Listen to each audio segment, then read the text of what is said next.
Well, Australians are being urged to avoid travelling to Indonesia after deadly protests rocked the capital, Jakarta, for the second night in a row. Nine's Asia correspondent Renee Henry is in Jakarta and joins us live now. Renee, tense night where you are. What's the latest?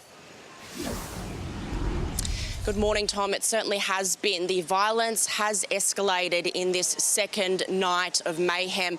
The main targets of these rioters have been the electoral buildings of Jakarta, and just in the past few hours, they've actually managed to penetrate a police barricade and set fire to one of those buildings. Thankfully, authorities were able to extinguish that fire quickly, but it is just an example of the lengths these violent mobs are willing to go to, and how even a bolstered security force of some 50,000 members is being stretched to the limit. As darkness cloaks Jakarta, sparks fly.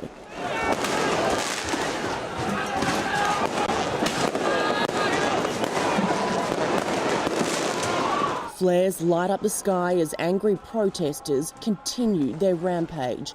Injured in the crossfire, a man lies motionless in the middle of the street. As he is pulled to safety, plumes of tear gas fill the air. The Indonesian capital is a city under siege, with thousands outraged by the re-election of President Joko Widodo. On Tuesday, the leader claimed a second term in office. But despite winning more than 55% of the vote, his victory has been met with allegations of vote rigging by political opponent Prabowo Subianto. Standing shoulder to shoulder, Subianto supporters swamped the Indonesian electoral office. By mid-afternoon, the sound of explosions rang out through the streets.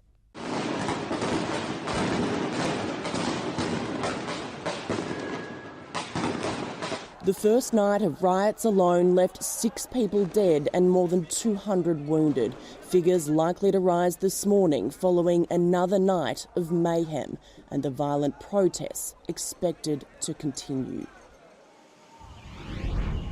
Now, these rioters most certainly chant the name of Prabowo, but his party is denying responsibility for this violence, instead blaming third-party provokers. Overnight, hundreds have been taken into custody. There have also been certain restrictions placed on sections of social media to prevent hoaxes from being spread and also stunt the use of those platforms by the rioters themselves. They are still going right now. I can hear the explosions behind me. It's just gone 4 a.m. here. They have at least a couple of hours of nightfall to work with, Tom.